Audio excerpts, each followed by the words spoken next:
وہ یہ قیمتی زندگی ہے، اس کو قیمتی بنا لیں، یہ دوبارہ نہیں ملنی۔ کیسے؟ اللہ کو راضی کرے، اعمال ترتیب زندگی ٹھیک کرے۔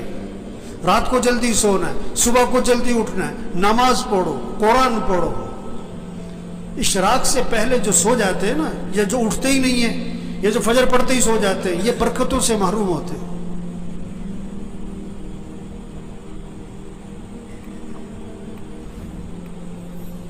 یہ جو بیٹھے ہوئے ہیں نا ابھی، ان میں سے اکثریت وہ ہے جو فجر میں نہیں ہوتی مسجد میں، ان کا بیٹا نہیں ہوتا ہے، ان کا داماد نہیں ہوتا ہے، اس نے انہوں نے رشتہ کرتے وقت یہ نہیں دیکھا کہ یہ نماز پڑھتا ہے کہ نہیں پڑھتا، انہوں نے دیکھا کہ یہ پیسہ کتنا کماتا ہے۔